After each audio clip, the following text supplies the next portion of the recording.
I often say that you need 3 things in your life: something to do, something to be, and someone to do it with. And so hobbies are an important part of that. It's important to have fun. It's important to have a sense of humour. It's important to have a laugh. Though, those opportunities are few and far between sometimes. And I don't mean to dismiss at all the struggles that people have. And what I also want to say, I don't want you to go away with an impression here that it's all a matter of positive attitude, because it's about so much more than that.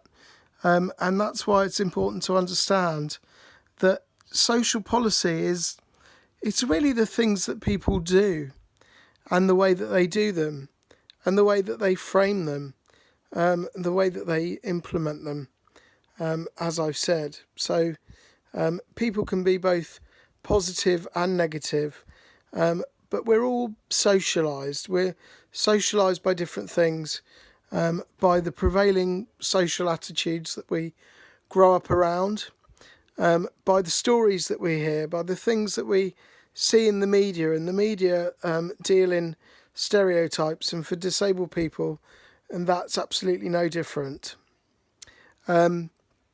So, I've achieved a lot in my life despite the many barriers that I've experienced.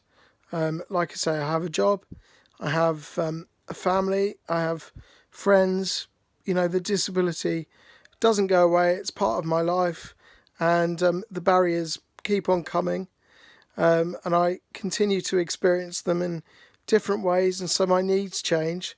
And that's something else about social policy as well, is that it shouldn't be fixed. It is about the targeting of services and the rationing of services, often with social policy. But because things change, disabled people need to be continually involved and continually consulted and asked and empowered in the way that I said earlier. Remember, I said about information, about involvement, about control and choices, and yeah. So the doctor was right about one thing, though. He said you may not be able to do as simple things as talk, walk, or even draw a circle. Well, I can certainly talk. I can't walk. But the doctor told me that I wouldn't be able to draw a circle. And he's right about that. I still can't draw a circle. Thank you for listening.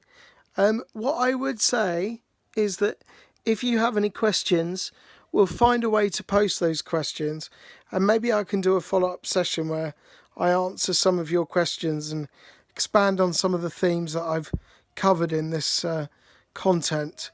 I'm sorry that it hasn't been like the usual lecture, and I'm sure I could go into much more detail, but I don't think that you would want me to talk necessarily for an hour like I would do normally. So thank you for listening, and thank you for your time. And I shall imagine your round of applause, because rather strangely, when we come to give talks, we're given a round of applause. No other lecturer gets that kind of treatment. Thank you very much. Take care. Bye-bye.